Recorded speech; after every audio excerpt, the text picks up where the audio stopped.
If you're a parent, teacher, or school leader, and you're sick and tired of the frustration, anger, and unfair treatment of children at high risk in our public schools, then perhaps it's time for all of us to do something about it. In this podcast, Dr. Amitra Berry brings you tips, tools, strategies, and tactics to build successful solutions while touching, moving, and inspiring all of us to transform our schools so that every child thrives. Here's your host, Dr. Berry. Welcome back, Equity Warriors. Thanks for tuning in. And before we begin, I want you to take just a second and hit that like button and subscribe. Those two little things make a big difference in how our message that is so important to our children, gets spread to new listeners. And that's critically important with today's topic. We're going to touch on something we have not talked about previously, and that is mental health. I have two guests today. I have Jay Goyal, who has a wide range of experiences working in public, private, and nonprofit sectors, I can say that, with a common goal of building and using technology to solve important problems. He's worked at the Transportation Security Administration, the TSA, those mean people at the airport, microfinance in Honduras, Microsoft, and led an ed tech company, Actively Learn. Jay is now the CEO of Alongside, a startup with a mission to curb the youth mental health crisis. We're also joined by Dr. Elsa Friis, a licensed psychologist whose research has focused on leveraging technology to expand access to youth mental health treatments and preventative care in underreached populations in the U.S. and globally. Clinically, she has worked in both community and hospital-based settings and then transitioned to providing teletherapy to teens across the country during the pandemic.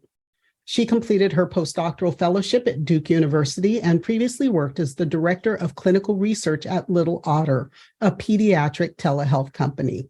Elsa is currently the head of mental health at Alongside. Jay, Elsa, thanks so much for joining me today. Thank you so much for having us. We're happy to join. Good. Yes. We have a lot to talk about, but I want to start by talking mental health sort of in general.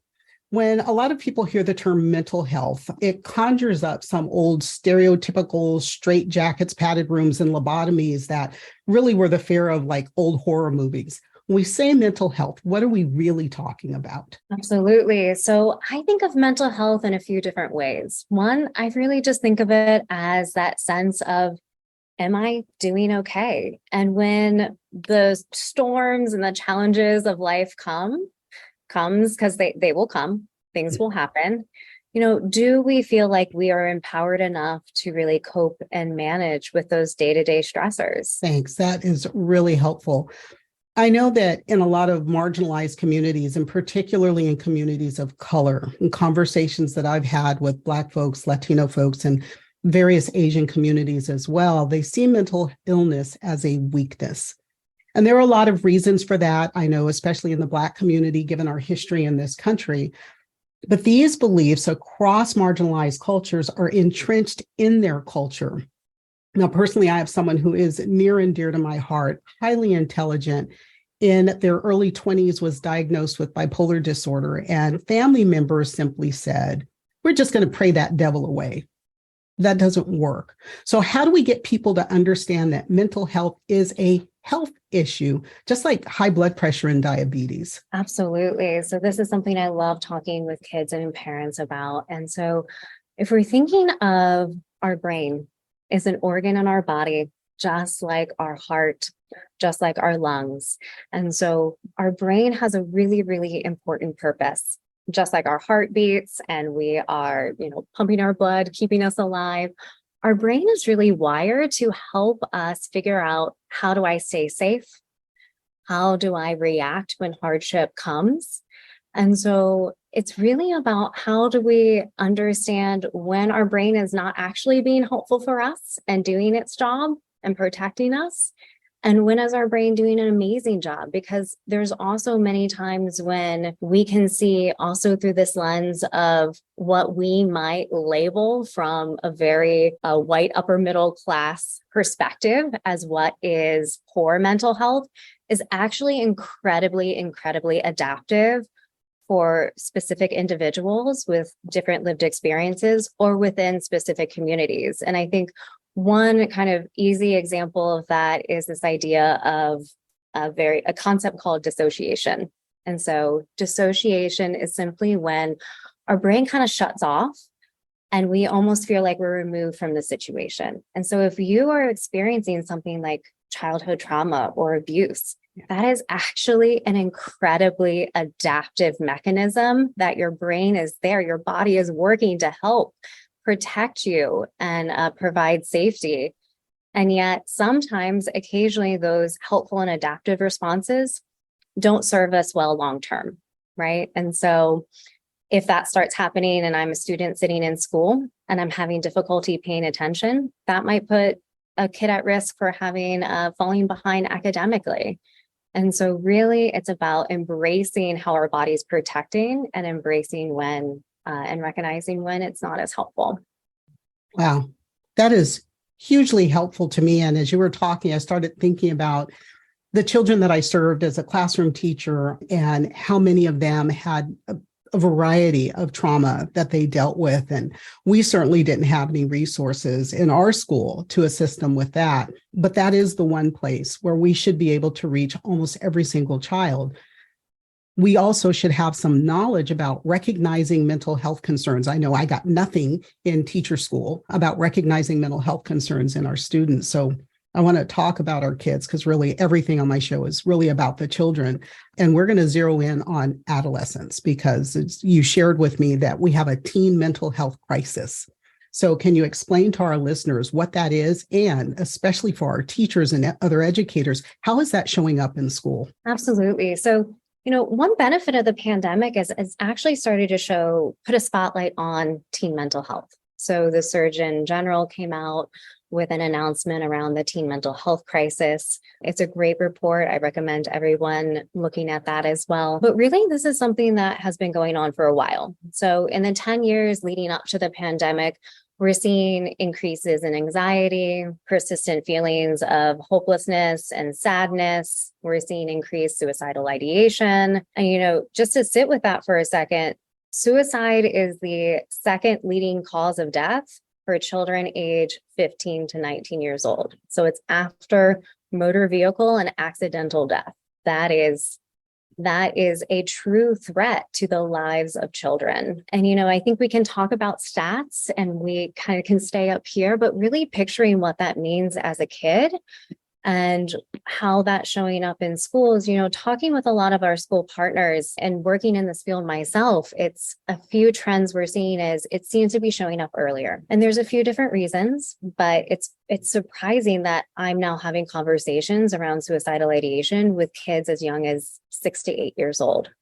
Whereas before that was something we saw more in earlier adolescence. We're also seeing those increased concerns. And I would also say that there is a general shift towards actually this generation having, it's a beautiful shift in this generation of feeling potentially more open about their mental health concerns. So we do actually have seen a slight increase in help seeking. Now, of course, it's very nuanced. That's really based on an individual's culture. But what our schools are saying is there are kids knocking down the door without support. Well, I'm glad they're looking for help. As you were speaking, I recalled something that came across news briefs, my education news briefs, and that was that there was an 11-year-old in New Jersey last week who committed suicide in a school bathroom. And I just thought, how is that possible that at such a young age, and you just said 6 to 8, where they're having suicidal ideation? I have no words. I'm really stuck on that as I think about, those are first graders that we're talking about and second graders. Before I forget though, I do want you to make sure that we get a link to that Surgeon General's report. We want to make it as easy as possible for folks to find, and then we'll put that down in the show notes. So that's not getting any better, right? Why are we seeing this trend? I mean, what's going on? That's a hard question to disentangle. And the reason why that's hard is because our mental health doesn't exist in a vacuum, right? If you even reflect or think about what impacts your own mental health, it's It's going to be your genetics and biology. It's going to be your relationships with friends and family. It's going to be what's going on in your community. And it's also going to be really influenced by society and cultural norms. And so, there are a few points that we talk frequently about, especially around adolescent mental health. And so a few of those are, one, we're seeing a onset of early puberty is actually impacting mental health. And the simplest way for me to think about that is basically bodies are developing faster than our brains. And so when that rush of hormones comes, right, it's like, whoa, like you just really want and hope that you have your prefrontal cortex is working great and it can help you manage and you have those coping skills. And if puberty is now shifting towards like 9-10 years old, I mean, that is so much to handle. And our brain hasn't developed to the point where it can help us out in that situation, which is crazy to think about. Yeah, I'm still thinking about that. And I know that every single middle school teacher, parent of a middle school child that's on the line or listens to this is going, oh yeah, their bodies are definitely moving a whole lot faster than their brains were.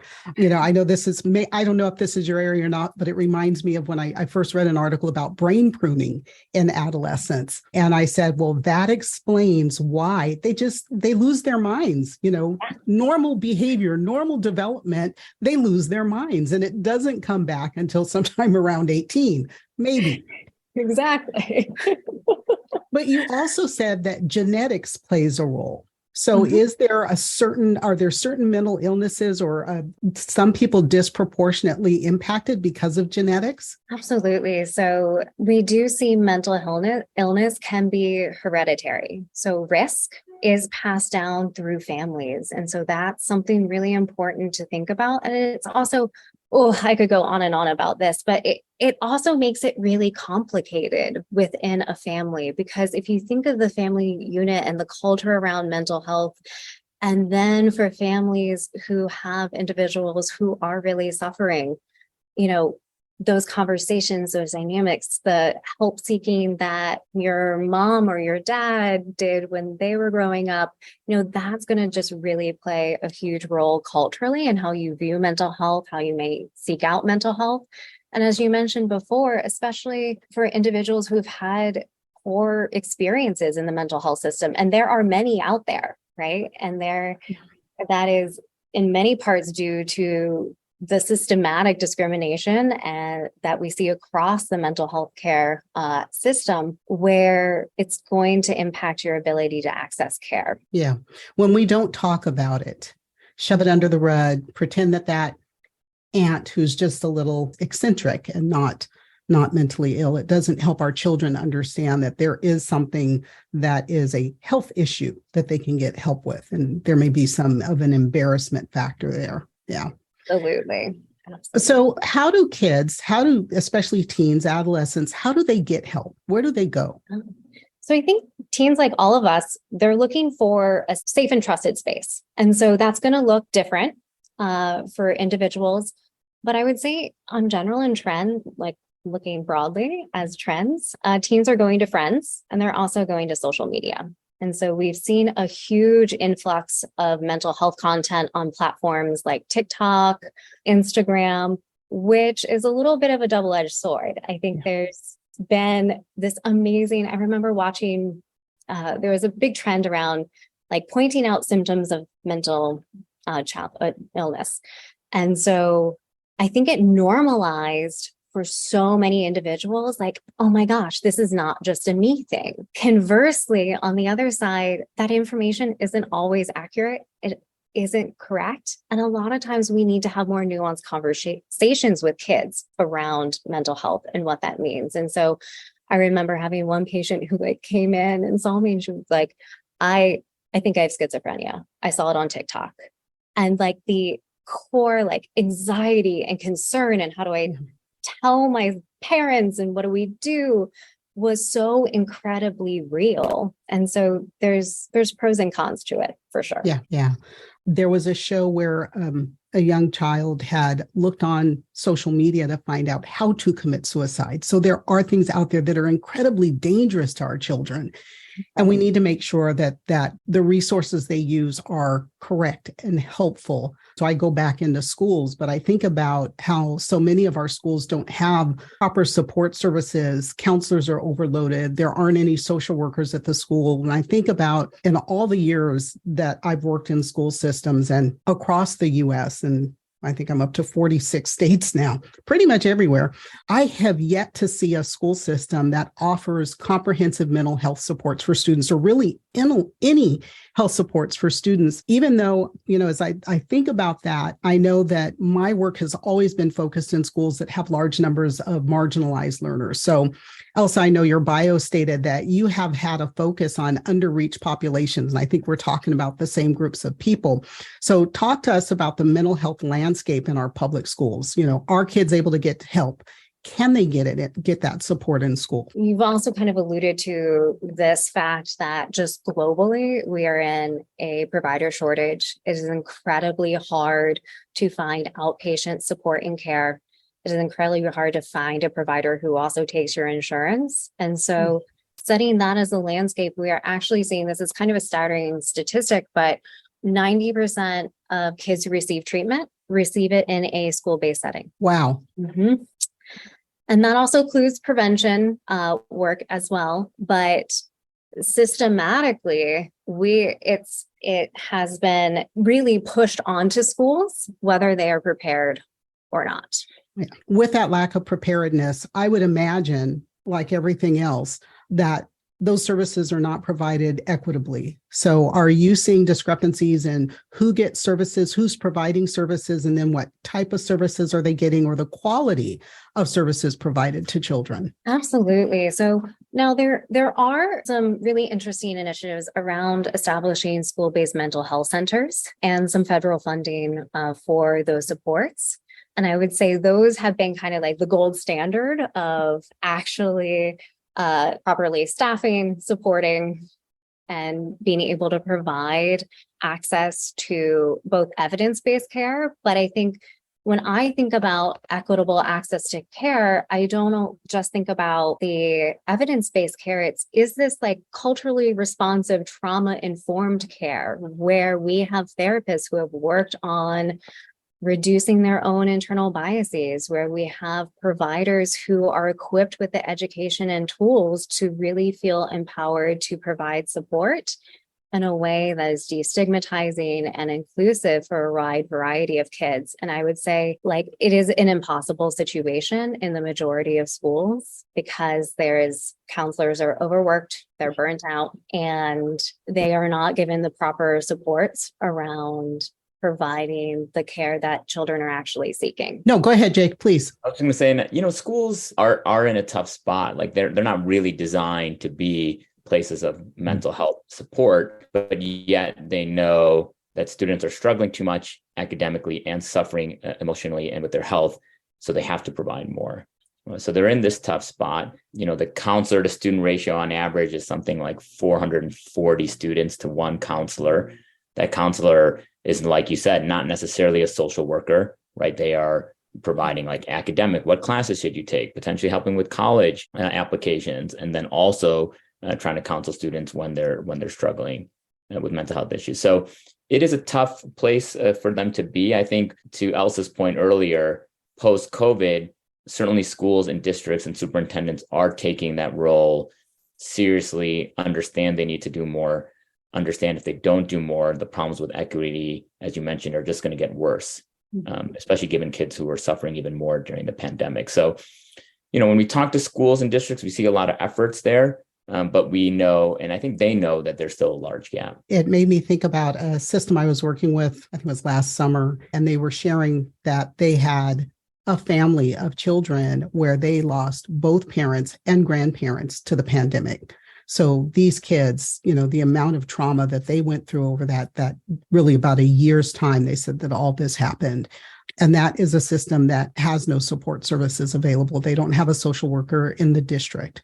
So the teachers were trying to figure out, how do they support these kids? And that's not what I was there for, just in talking about equity and some of the challenges that teachers are facing.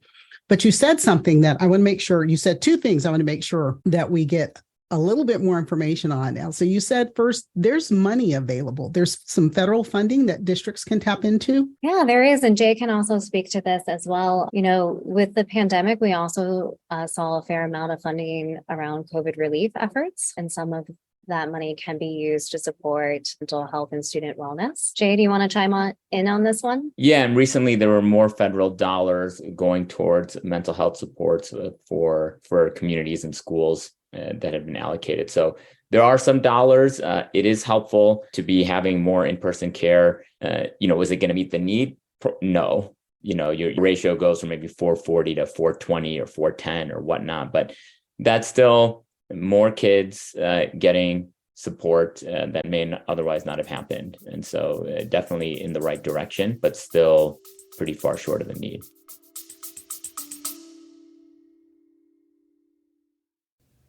Hey there, Equity Warriors. I want to take a quick moment to share something exciting with you. You know how passionate I am about equity in education, right? Well, I've created a special space, a safe space, where we can dive even deeper into these crucial topics. It's our Patreon channel, and I'd love for you to join me there. Here's why it's so awesome. As a Patreon subscriber, you'll get access to exclusive content that I will not share anywhere else. I'm talking additional insights, workshops like you would get in regular professional learning sessions, resources that can really amplify your impact in education. But it's more than just extra content. By subscribing, you are directly supporting our mission. You're helping to create more valuable discussions and resources that you've come to love. You're part of the change we're making in educational systems. And let me tell you, our Patreon community, it is something special. It's a place where passionate educators and advocates can come together, share ideas, and drive real change. So if you're ready to take your commitment to educational equity to the next level, I'd be thrilled to have you join me. Just head over to patreon.com/3E podcast. That's patreon.com/3E podcast. Remember, your support means the world to me, and it helps me continue this important work. Together, we can create the educational system all our students deserve. Thanks for considering, and now let's get back to the episode.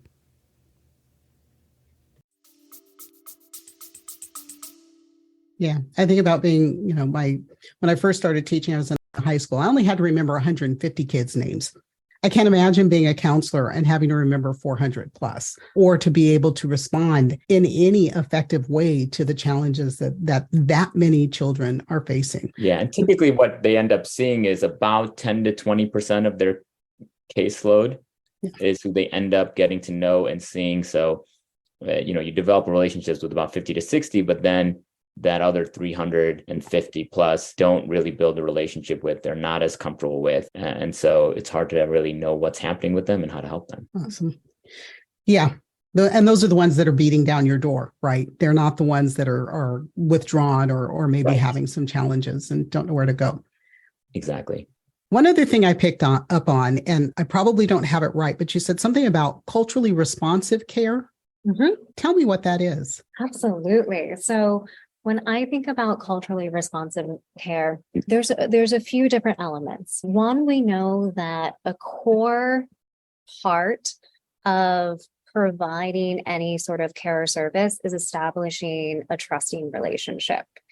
And so when I'm really thinking about, if I'm building a picture of a culturally responsive provider, it's someone who leads with humility, with curiosity, who recognizes their own biases and stereotypes, and therefore is able to identify the children at risk, no matter how their inward struggles are presenting outwardly. Another core element is the segment of education. And so there are strategies around how do you talk to a kid who's experienced trauma? How do you provide inclusive and welcoming care to LGBTQIA youth by not accidentally doing a microaggression and using the wrong pronoun or not knowing the right term? How do you connect and talk to someone whose lived experience may be so radically different? And then the third part I really like to focus in on is really a focus on individual strengths. And so I think a lot of times when we're talking about underreached at-risk populations, we kind of stereotype that you look a certain way, you're going to act a certain way, and in some ways there's no hope for you. And kind of as I mentioned before, taking this more approach of really looking at strengths and seeing how kids have been incredibly adaptive when they've grown up in really difficult circumstances. So really, that's no different. We think about culturally responsive pedagogy, culturally responsive teaching, which is my lane. We're talking about the same thing. So those educators who have had some foundational work in culturally responsive teaching should be able to automatically connect to how do we care for children who might be struggling with some mental health issues or trauma. It's through that same lens, right? Exactly. Yeah. And it's even accepting, behavior that you might think is different, but is culturally normal. Right. So we, in our process of even building alongside, we talk to a lot of school-based social workers and counselors. And, the reality is we have a majority white female teaching force across the entire country, no matter where you're from. About 86% of all teachers. Yeah. Yep. And same with counselors, and frankly, same with therapists as well. And so there are these norms and biases that folks have. And so, we talked to an African-American social worker where she says, I often get sent African-American boys that really should not be getting sent to me, but I'm sent them because they're doing things differently than what the teacher expects. And instead of it being something that could be maybe handled in the classroom, it becomes like a disruptive thing that has to get sent to me where I don't really see the problem. And no one has even asked the student, like, how are they doing or what's going on? And there is just quick judgment and, okay, go see the counselor and get out of my classroom, for an example. So to go back to that cultural responsiveness. So if we are showing that and teaching that in the classroom, even for learning, then yes, some of that should apply to behavior as well. That then allows these differences to be handled in the classroom versus then requiring the work of somebody else. So let's say I'm a principal, a school leader, school board member, school support services counselor, whatever that role is, who's listening to this today. What is it that they can do to help their school systems address this mental illness crisis, mental health crisis, and to be more equitable and improve the services that they offer to children? And I hate to say that it comes down to this core issue of burnout and just not enough providers. But I think at the crux of the issue is when you are that under-resourced, it is incredibly hard. And so be really thoughtful in thinking about how do I make my dollar go far and give support that I need. I think one thing I would say that, and I'm curious if you've seen the same pattern happen when I have seen in different mental health settings, this move towards wanting to provide support around DEI education or training in culturally responsive care. One pitfall that I have seen that I like to highlight is that you can't just go to the one Black female therapist and be like, hey, can you go train everyone on this? We're not going to pay you and we're not going to, sorry, I'm a little sassy. We're not going to pay you and we're not going to give you recognition. It has to come from that is an incredibly valued position and bringing incredible value to the work that your providers or counselors are going to do. And thus find experts, or if you have an expert on your team, reward and properly, compensate for that expertise. Yeah, I call it the bullshit of performative equity, sort of lines up with that. But we have a Black counselor, so we send all our Black kids to them. No, that is not the solution to your inequity in your system. So I do run into exactly the same thing all the time. And the other side of that is white people expecting the people of color to have all the answers and to pick up that extra load. No, we all have to learn how to do this if we're going to be a community of educators that support children. Yeah, I guess it's, would that be endemic, systemic? It's a lot. Yeah, I would say maybe from a broader lens, kind of 4 things I would do as a district leader. One is to think about culture, as we just talked about, but specifically even just schools are often a system of accountability, right? We have grades and whatnot, punishments, detention, but we know students need support. And so how does that support show up? When we interview students, the number that just get asked, like, how are you doing today, is a pretty small percent, surprisingly, in an environment where you're with adults and other peers for eight hours a day, if not more. And so I think there's a lot to do about thinking about culture and leading a cultural change. There's the point about with mental health destigmatizing, as you mentioned, for all communities. And within your community, we see schools that will even have mental health clubs for students that they can join and run, and then maybe have a way for them to share with educators or with administrators what they think they need, for example. So just that process of being, hey, it's okay to talk about this. It's okay to have groups about this, share information on this.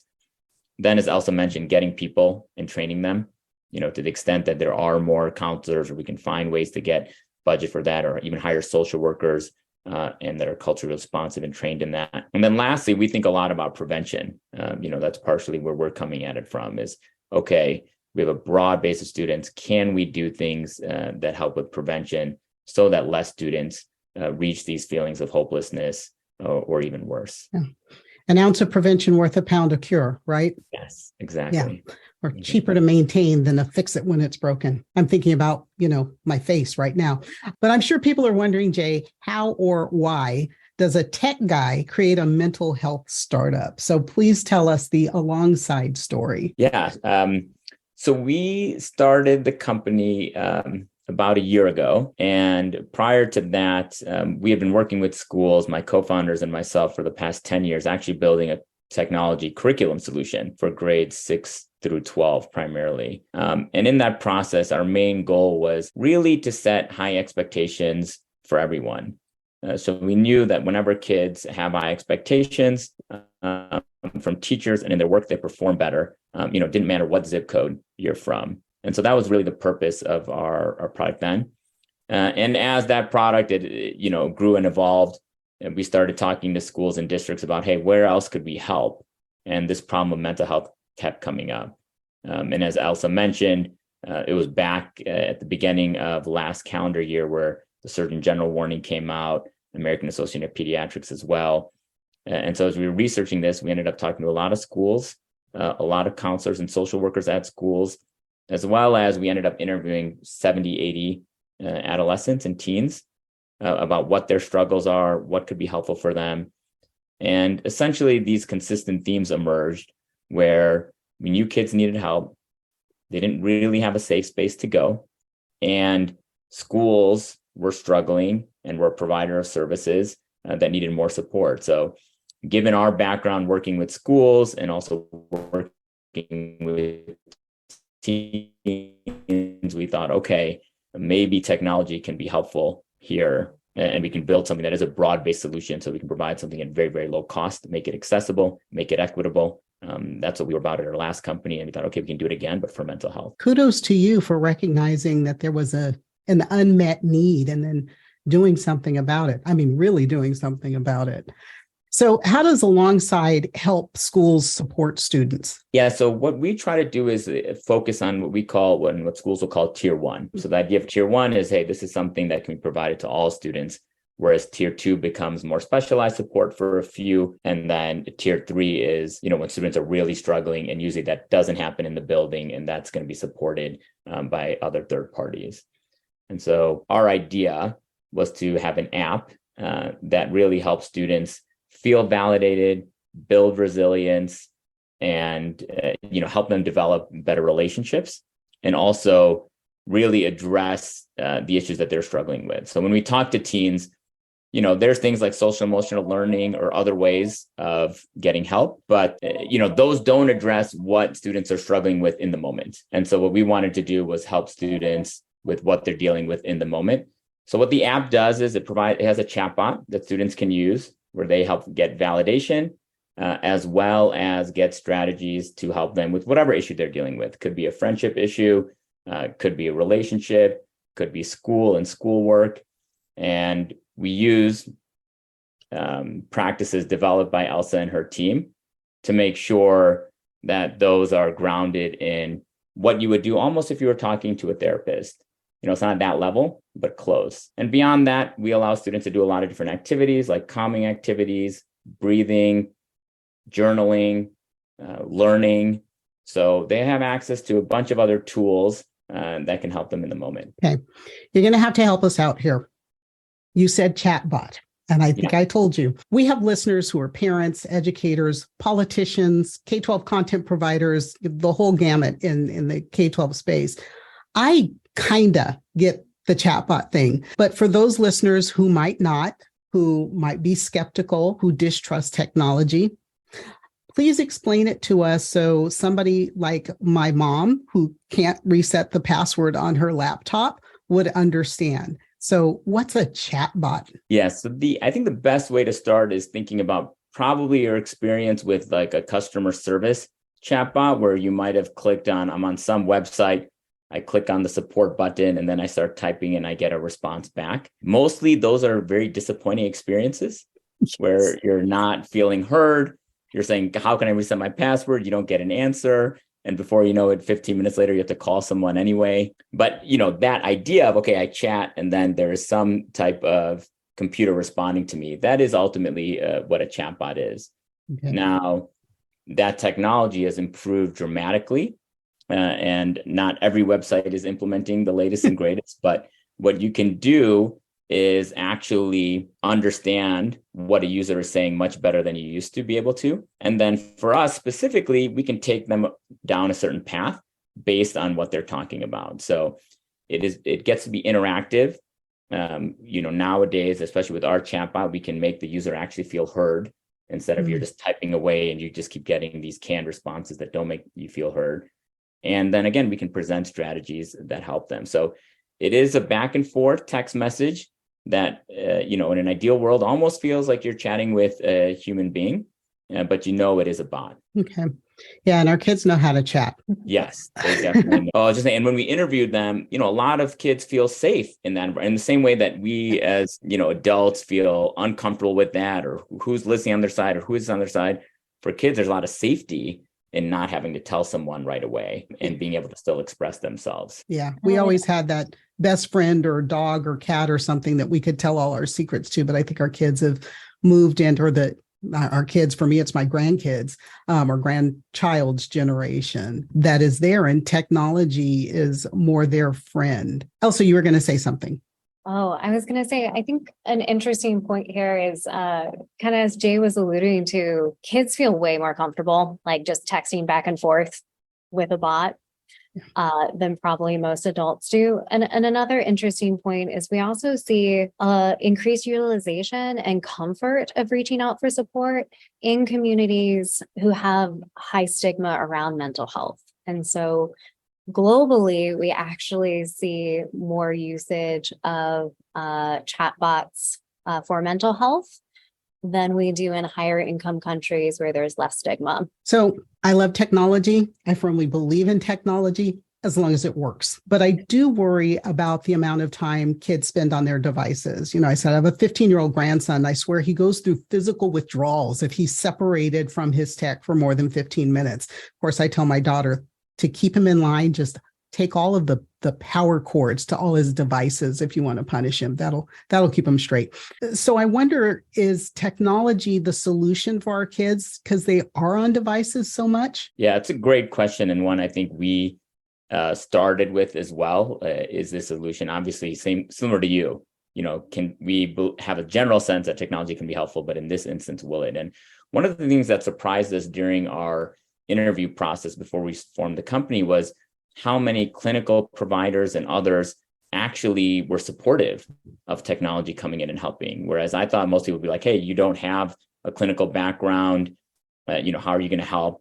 But people knew that there needed to be accessible solutions, which technology can provide. And, for us, we are not trying to, maximize student attention and time on alongside.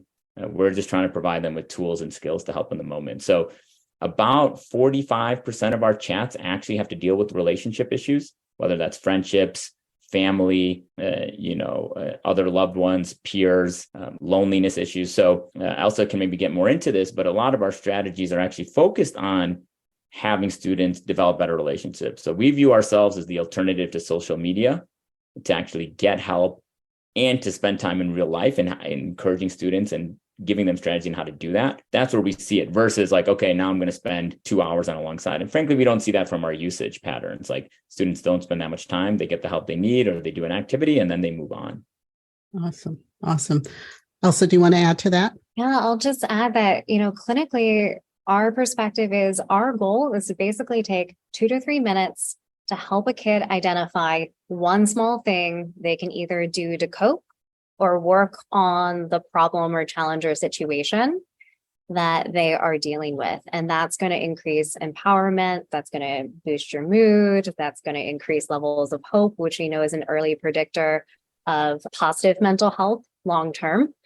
And so it really just is. It's like, let's like have kind of a quick coaching conversation. And then, yeah, if you had that fight with a friend, now your job is to go talk to your friend. And I'm going to give you the encouragement and the motivation to do it, but then go live your life. And it's okay if you don't come back to me.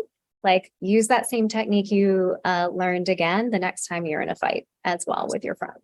So I have a bad morning coming to school, fight with my friend, boyfriend, girlfriend, whatever it is. And so I text on my way to class. And by the time I get, 5 minutes later, I've got something to help me get through the rest of that day, or at least the period. So sort of laser-like and in the moment is what I'm hearing. Absolutely. And we try as much as possible to like get down to the very specific thing that a kiddo is struggling with. So it actually feels like we've heard you and we're giving you really targeted advice that makes sense, not just the general, like, let's just take some deep breaths, and which is very effective. But I think I say that with some sass because most kids I work with will just roll their eyes and be like, no, just help me with this convo. I worked really hard at not rolling my eyes when you said that. I do the breathing thing. Marginalized populations, though, it does seem like everybody's got a smartphone, but I still think, what about the kids who don't? Can they still use alongside? Can they still get some help that way? Yeah, so we're working with school districts now that have a large free and reduced lunch population, various backgrounds, and typically they're at least providing laptops so you can use alongside even on a laptop. So it doesn't have to be your personal phone or device. And we go as low as 6th grade, where by 6th grade, I think across the country, 25 to 30% may have a smartphone. By 8th grade, that's closer to 75, 80. But we know kids, especially in the middle school ages, don't necessarily have one. So we do allow access via computer or iPads or whatnot, whatever the school might be providing. Okay. So especially where, more and more districts have a one-to-one initiative and they're giving Chromebooks or whatever it is for kids to have tech to access the content that's provided only digitally in their schools. So they've still got a route in, even if they don't have a phone. Yeah, exactly. Right. Awesome. Okay. Still thinking about kids, and they say some really weird stuff sometime. So how does your chatbot know what's real, and what can it do, or what does it do if a child is really in crisis? Because there's not necessarily that it's a chatbot. It's not another real person on the other end. What happens then? So we use a machine learning algorithm that's based in, I'm going to use a fancy word, natural language processing. And all that I just say is to basically that we are being able to read and monitor for specific words that are concerning to us. Anything around suicidal ideation, homicidal ideation, abuse, and the like. And so, of course, students occasionally may also write in around really serious stuff and not mean it. But we really work with schools when we're doing our onboarding process to help students know what we're monitoring, what we're looking at, what we're not looking at. And so if we do detect that a child is at risk of harm or being abused or harming someone else, we try to gather a tiny bit more information from them about what's going on. We direct them to the best 24/7 resources, especially after hours. So this is 988, or many counties or districts also have amazing local resources that we partner with schools on what exactly we want to show to students. And, I do think too, in the process of this, it does feel better. I'm sure you've probably you've maybe seen it, like there's always that disclaimer of like, call 988 if you're at risk. Yeah. And what we're also trying to do within the chat, if a kid is talking about that, we try to destigmatize calling 988 and reaching out to help, giving them information about what's going to happen when they call, addressing fears that 988 is just going to call 911 and I'm going to be hospitalized, which is a huge fear. And sometimes is the absolute correct step to take. And many times it increases stigma. And so we also pass along that information to our school counselors and school partners. And so for us too, it's really, really important. The human element is so critical. And so being able to help students be guided as an on-ramp into in-person care or support where there's someone they can talk to is really at the heart of our mission as well. Awesome. So I've heard you say a couple of times you work with the school system, because I'm thinking, kids not just afraid of being hospitalized, calling 911 sometimes for kids of color means being arrested at school. And we are avoiding that because of the relationship that you develop with the school systems. Yes, that is our ultimate goal, right? We want to connect you. And we've talked to a lot of kids who have actually said, I'm okay if you call my school counselor. That can be a pretty trusted person, way better than 911. And, having had worked with individuals who have been arrested during a mental health crisis in Atlanta, that is my fear, because it is dangerous for individuals. We see enough of that in the news. So I'm glad to hear that that's going on. No, I was just going to add that this is one of the reasons why we decided to work with both with schools instead of just going directly working with adolescents, is because you actually have that live care component that can be helpful. Otherwise, it can be challenging to provide that, or it costs a lot of money. So to be able to direct and funnel students to those resources, especially when they're most needed, is something that's important for us in terms of providing the care we need to students, but then also important to schools, so they can be identifying and helping out where the need is greatest. Awesome. I'm loving this conversation. I have one last question, same question to the both of you. At the end of my podcast, I always sign off paraphrasing Dr. Angela Davis. She said, I am no longer accepting the things I cannot change. I am changing the things I cannot accept. So same question to each of you. What is the thing you cannot accept? And what can my listeners do to support that change in their own communities? Jay, you're first. Okay, that's a great question. Thanks for asking. I would go back to why we started Alongside for me. I just can't accept kids suffering, especially with their mental health, without having any option to get better. And so, again, we talked with so many adolescents as we started this, and it was so surprising to see how both brave and aware they were of their situation and still couldn't do anything about it. And it just felt sad. We talked to students. I talked to kids who, you could hear farm animals in the background in Texas or in the inner city of Philadelphia, and just all over the country. It was everywhere. And so that's something I think I could not accept. I think I've always, I know as adults, sometimes there's things that happen in your past that make your situation what it is. But with kids, I just really always feel it. You're not yet responsible for your situation at 11, 12, 13. And what folks can do, a little bit, I think, comes back to what you started with about destigmatizing mental health. So that's one. It's not something that we shouldn't take lightly. It's something that we can take seriously. It is an organ in the body, as Elsa mentioned. So that's certainly one. The second one is just, when you are walking by or you see an 8, 9, 10, 11-year-old, even 14-year-old, even 17-year-old, just asking them, how are you doing? What's going on? And it can just be, I'm not even a stranger sometimes, right? Just a 5-minute conversation, someone who's curious and who cares and wants to learn a little bit more, that can brighten up any kid's day. We see that right now in our product, where kids just having somebody to chat with feels good to them. So that means it's not happening enough in real life. And that is something that anybody, all of us can do. Yeah, it's like the saying, if you see someone without a smile, give them one of yours. Yeah. So just smiling and saying hello, even if you don't have a conversation, may be the one human contact a person has in their day that makes a big difference. Exactly. Dr. Friis. Okay. Oh, so I think the one thing is this idea that if we don't see it, it doesn't exist. When I think about that for mental health, it's like we have to be okay seeing that people are not okay. You have to ask, you have to look, and it can be incredibly scary. And it is much easier to just go along in your life with this. I don't ask, I don't see, I don't tell.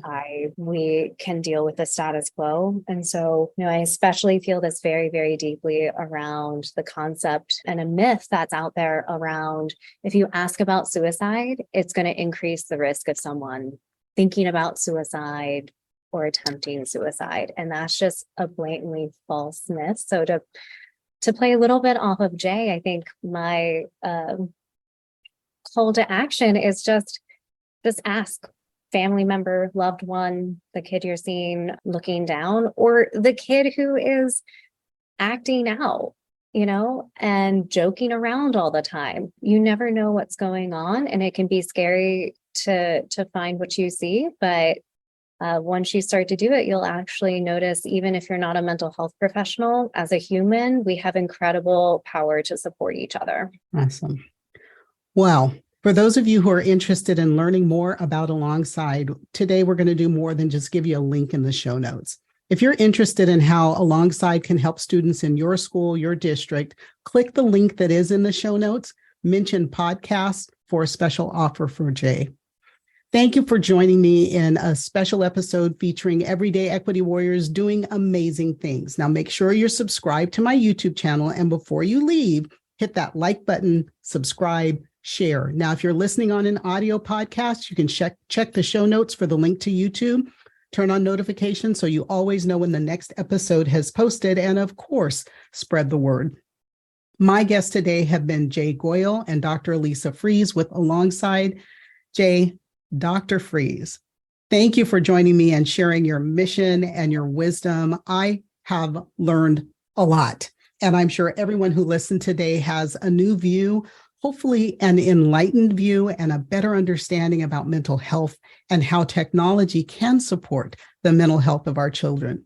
To you equity warriors out there, if you or someone you know is an everyday equity warrior doing amazing things like the people on screen here, let me know. We have more awesome and inspiring guests coming up, and maybe you or someone you know should be one of them. Now, like, share, subscribe, turn on notifications, and as always, don't worry about the things you cannot change.